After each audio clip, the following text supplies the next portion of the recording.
देखिए ना, इस बार भी हमारी सब्जियों की खेती कितनी अच्छी हुई है। हर बार की तरह इस बार भी हमारी टोकरी में कितनी ताजी और हरी सब्जियां हैं। हाँ, हर साल की तरह इस बार भी ये सब्जियां बेचकर हम अच्छी कमाई कर पाएंगे। बिल्कुल सही कहा। अच्छा चलो, अब कुछ और सब्जियां भी तोड़ लेते हैं। जहाँ नरेश अपनी माँ और पत्नी के साथ खुशी खुशी वो सब्जियां तोड़ रहा होता है, वहीं उनके सामने वाले घर में रहने वाले पड़ोसी ये सब देखकर जल रहे होते हैं। देखा तुमने इन लोगों को, कैसे अपनी ताजी सब्जियां उगने की खुशी मना रहे हैं। देखो तो, इस बार भी उनकी टोकरी हरी भरी सब्जी से भरी पड़ी है। और एक अपनी खेती देखो, कैसी रूखी सूखी पड़ी है। देखो, अगर तुमसे ये खेत का काम सही से नहीं हो पाता ना, तो ये काम छोड़कर कोई दूसरा काम कर लो, जिससे कम से कम हमारी रोजी रोटी तो अच्छी सही से चल सके। अपने पति को खरी खोटी सुनाकर नैना घर में चली जाती है, तो वहीं उसका पति मदन भी उदास होकर घर चला जाता है। फिर नरेश भी सब्जियां तोड़कर टोकरी उठाकर अपने घर आ जाता है। ला बहू, जब तक तू गाय का दूध काटने जा रही थी, तब तक मैं सब्जी काट देती हूँ। फिर तू आकर चूल्हे पर सब्जी चढ़ा लेना। ठीक है माँ जी। अपनी सास के पास सब्जी और चाकू देकर पूनम दूध काटने चली जाती है। उसके साथ उसकी 6 साल की बेटी रेनू भी होती है। वो तबेले में जाकर दूध काटने लगती है। तभी रेनू की नजर एक चूहे पर जाती है। अरे माँ, देखो ना उस चूहे को, कैसे वो बार बार हमें देखकर छुप रहा है। लगता है इसे भूख लगी है बेटी, और कुछ खाने के लिए ढूंढ रहा है। ऐसा करो, तुम जल्दी से जाकर अंदर से टमाटर ले आओ। रेनू घर से टमाटर लेकर आती है और उस चूहे को खाने को देती है। फिर कुछ देर बाद, आओ इधर आओ मूषक जी, और ये लो, खेत की ताजा ताजा टमाटर खाओ। वो चूहा आकर जल्दी से उसके हाथ से वो टमाटर खाने लगता है। माँ, तुम ठीक कह रही थी, इसे तो भूख लगी थी। देखो ना, एक ही बार में सारे टमाटर खा गया ये तो। ए चूहे महाराज जी, आप यहाँ रोज आना तो मैं आपको रोज ये ताजा ताजा सब्जी खाने को दूंगी। हाँ। ऐसे कुछ दिन हो जाते हैं। नैना के साथ साथ अब तो उसकी ननद भी मदन को कई बातें सुनाती। भाई, आपके बस की नहीं है हमें ढंग की सब्जी तक भी खिला पाना। देखो तो कैसी बेकार सी खेती की है। इससे तो अच्छा होता कि आप कुछ और ही काम कर लो। उफ़, यहाँ तो चैन से कोई 2 रोटी भी नहीं खाने देता। बस हर वक्त बातें ही बातें सुनाते रहते। नहीं खाना मुझे ये खाना। मदन गुस्से में घर से बाहर आता है तो देखता है कि नरेश के घर के बाहर काफी सारे ग्राहकों की भीड़ लगी हुई है। ये लो भैया, ये रहे आपके 4 किलो आलू और ये आपके 2 किलो टमाटर बहन जी। तुम्हारे इन लाल लाल टमाटर और इन ताजे ताजे आलू को देखकर ही लग रहा है कि तुम्हारी सब्जी कितनी ताजी है, और तुम रेट भी एकदम बढ़िया लगाते हो। बिल्कुल सही कहा भाई। और एक वो मदन है जो एक तो खराब सब्जी देता है, वो भी इतनी महंगी। अच्छा, तो जब पैसे देने ही है तो फिर इतनी महंगी सब्जी लेनी ही क्यों?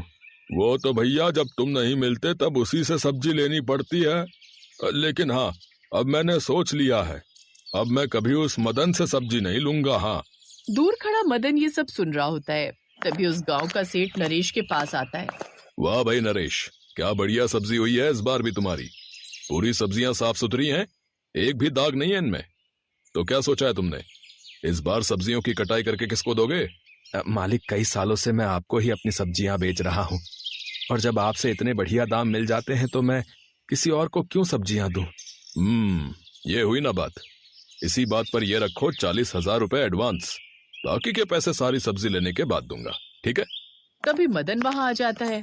मालिक, पहले तो आप मुझसे भी सब्जी लेते थे, लेकिन पिछले कुछ सालों से आप तो बस इस नरेश से ही सब्जियां खरीदते हैं। इस साल कुछ सब्जियां मुझसे भी ले लो, ताकि इस गरीब की भी थोड़ी कमाई हो जाए। वो क्या है ना मदन, तुम्हारी सब्जियों के ज्यादा पैसे मिलते नहीं है बाजार में, लेकिन तुम इतना कह रहे हो तो 20,000 में तुम मुझे अपनी सारी सब्जियां बेच दो। बोलो, मंजूर है? ठीक है मालिक, जैसी आपकी इच्छा।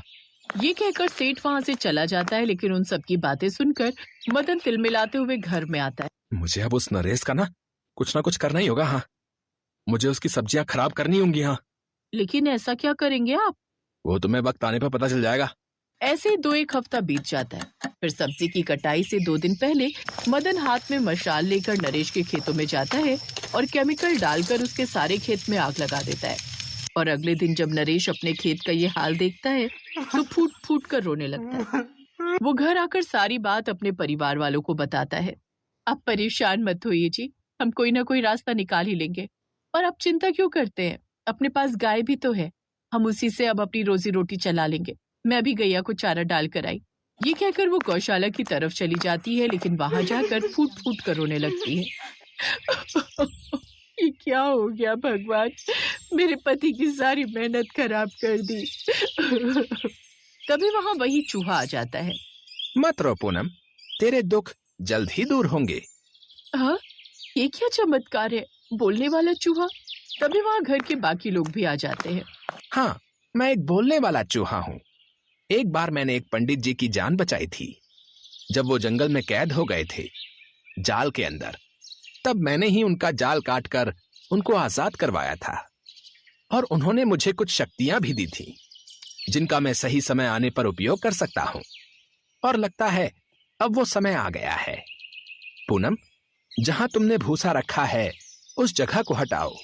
वहां पर एक छोटा सा छेद है, उस छेद पर जाकर तुम पैर रखो। वो बिल्कुल वैसा ही करती है। तभी वो छोटा सा छेद बड़े से गड्ढे में बदल जाता है, जहां जमीन से नीचे जाने के लिए कुछ सीढ़ियां होती हैं। उन सीढ़ियों से उतरते हुए वो जमीन के नीचे की ओर जाते हैं, जहां एक बड़ा सा खेत होता है। इस जमीन पर अब तुम किसी भी चीज की खेती कर सकते हो और यहाँ उगने वाली सब्जियां हमेशा हरी भरी रहेंगी और कभी खत्म नहीं होंगी। तुम जितना मर्जी चाहो इसमें से ताजी सब्जियां तोड़ सकते हो। अब तुम आज ही इस पर खेती कर दो और बीज बो दो, फिर कल तक इसका कमाल देखो। उस चूहे के कहने पर नरेश अपने परिवार के साथ उस जमीन पर खुदाई करने लगता है, जहां वो आलू प्याज के कुछ बीज बो देता है, जिससे अगली सुबह तक उसमें ढेर सारी ताजी और स्वादिष्ट सब्जियां उग जाती हैं। मुझे तो अपनी आंखों पर विश्वास ही नहीं हो रहा, ये तो कमाल हो गया। मैं अभी जाकर सेठ जी को ये सारी सब्जियां दे आता हूँ। जब वो तबेले के रास्ते उस जमीन से बाहर आते हैं तो देखते हैं कि दूसरी तरफ खड़ा मदन लगातार सेठ को भड़का रहा है। ये नरेश और उसका परिवार बड़ा ही गद्दार निकला सेठ जी। देखा कैसे रातों रात आपका पैसा लेकर भाग गया। देखो घर पर भी कोई नहीं है हाँ, और ना ही खेत पर कोई सब्जी है। मैंने कहा ना, भाग गया वो। किसने कहा हम भाग गए? हम तो तबेले में रखी ये सब्जियां लेने गए थे। ये लीजिए सेठ जी, आपकी सारी सब्जियां। अरे वाह, ये तो पहले की सब्जियों से भी ताजी सब्जियां लग रही हैं। इसके मुझे बाजार में अच्छे दाम मिलेंगे। अब नरेश अपने परिवार के साथ खुशी खुशी अपनी जिंदगी बिताने लगा। अब वो जमीन के ऊपर तो खेती करते ही, लेकिन साथ ही साथ जमीन के नीचे की खेती से दुगना मुनाफा कमाते।